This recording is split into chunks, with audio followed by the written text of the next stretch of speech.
Worst ratings in history, in the franchise's history. Doctor Who. And our favourite author is back for this article.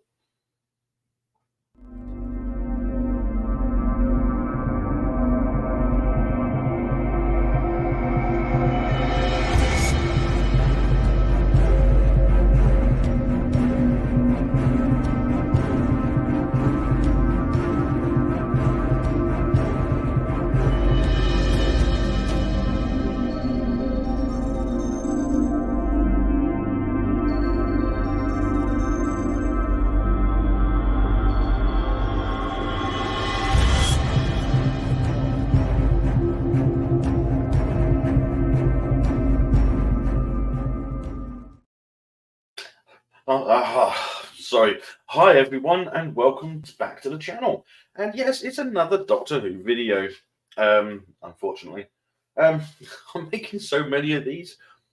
But yeah, this is going to be an article by our favourite journalist or author or whatever at Bounding into Comics, Spencer Bakuli. So I woke up this morning at 7 o'clock, a bit later than normal.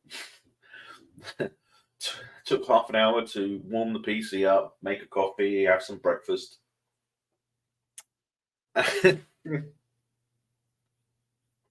then I get onto the computer, I log in, and what do I see?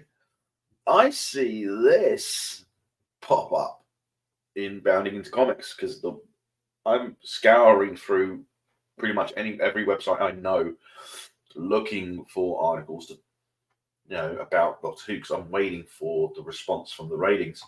But yeah, Doctor Who ratings continue to plummet. Latest episode posts worst overnight numbers in franchise history.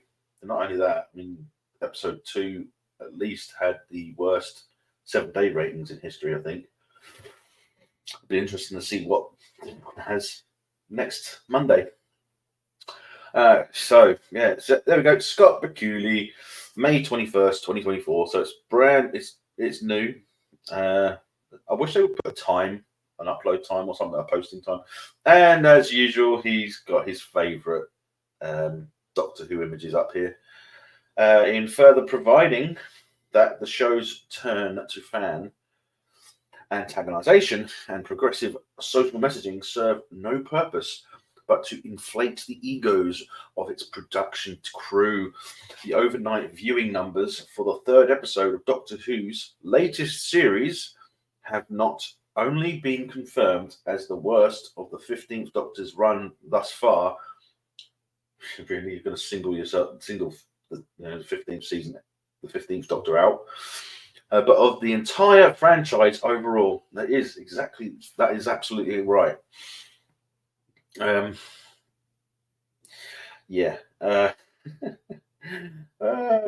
Who show. That's an old article. Per a report assembled by UK television, viewing data aggregator Barb, and later replayed to the public by local news outlet Radio Times, the episode in question, Boom, managed to pull in just 2.04 million viewers during its May 18th broadcast premiere on BBC One. So yes. Look at that look. Look at that smug smile on his face. It's an idiot. By comparison, the first episode of returning showrunner Russell T Davies' new series, Space Babies, debuted with. We know these numbers, so there's no point going through that again. Boom's abysmal overnight. Abysmal, I like that word. Overnight numbers also confirm its spot as the series' worst performing episode overnight, beating out the previous low of 2.2 million posted by the now former record holder, the aforementioned The Devil's Cord, and the 2022 Easter special, The Legend of the Sea Devil.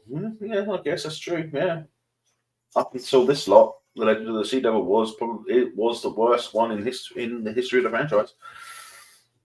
And yeah, so while the BBC iPlayer streaming figures for the episode have yet to be released, given that these numbers only brought the preceding episode's final view counts to just 4.01 and 3.91 million, respectively, it's unlikely that they will have any significant impact on Boom's rating. No, I mean, if anything, Boom's going to be lower. I'll be very surprised if it is higher than 3.91. So yeah. Further in speaking to just how rapidly interest in the series is declining among viewers, it should be noted that the 15th Doctor's first full episode and the last one prior to the proper debut of Series 14, The Church on Ruby Road, the Christmas special, managed to pull in a total of roughly 4.73 million overnight viewers. During its Christmas Day premiere, well, they keep going over the same thing again, right?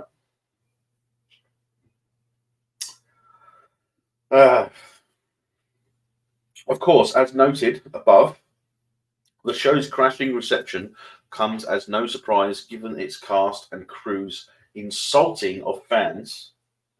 Yes, insulting of fans who disagreed with Davis' self-admitted decision to use the series as a platform for overt progressive messaging. This is what overt progressive messaging gives you.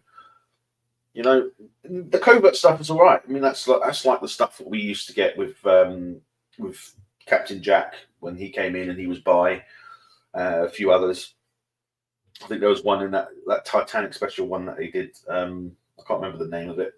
The one that had was it Danny Minogue? It was Danny Minogue, I think, was in it, wasn't she? Or was it Kylie Minogue? I can't remember which one it was. It's a long time ago. I haven't watched it in a long time. But yeah, you've got that gay guy who was in that as well, but which came along later because the Doctor hooked him and Jack up in the bar. So yeah, right. Pressed for a response to such critics during an April 2024 interview with Variety, Variety's Elise Schaefer, Gatwood portrayed them as taking issue with his skin color and declared, "Don't watch, turn off the TV, go and touch grass, please, for God's sake." But you don't care about God either, because I mean, Doctor Who doesn't care about God, doesn't care about faith, right? Offering their 2 cents during a May 2024 interview with Slate's Isabella Kliger, sorry if I'm butchering that, series guest star, and the maestro actor Jinx Monsoon declared, "I know a lot of people might not even watch this season of Doctor Who because it's taking such a decisive queer step. However, if they watch it, I think they'll see that we're just actors playing characters." But we've said, I'm not the only one saying this, loads of us have been saying, you weren't being a character, you were being yourself. You were not acting, you were just being yourself.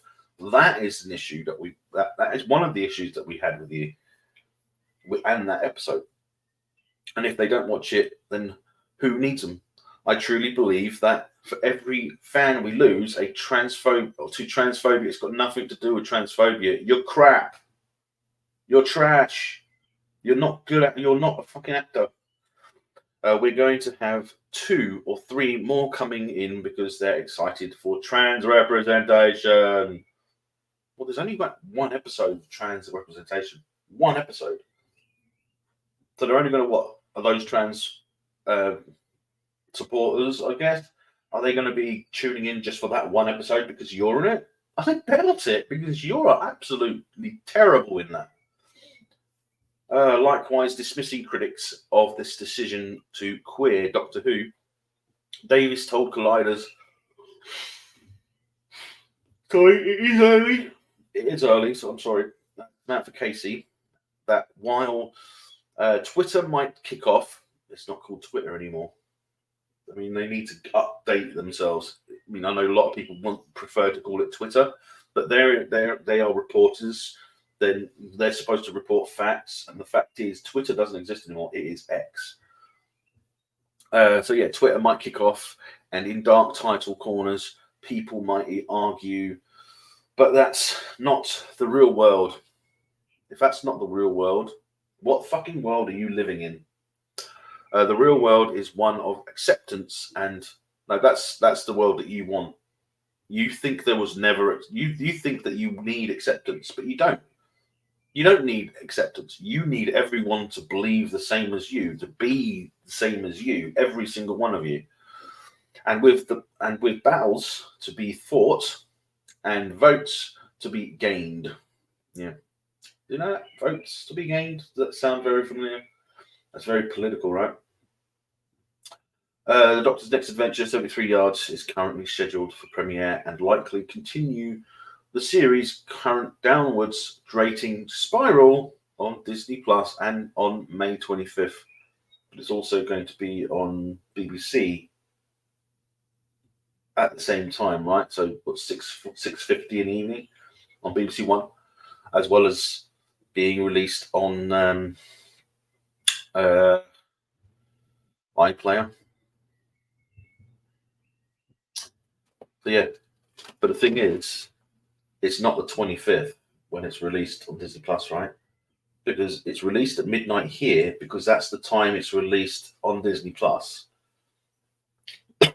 Disney Plus goes by the time in the US, so they're about 7 to 8 hours dependent behind us, right?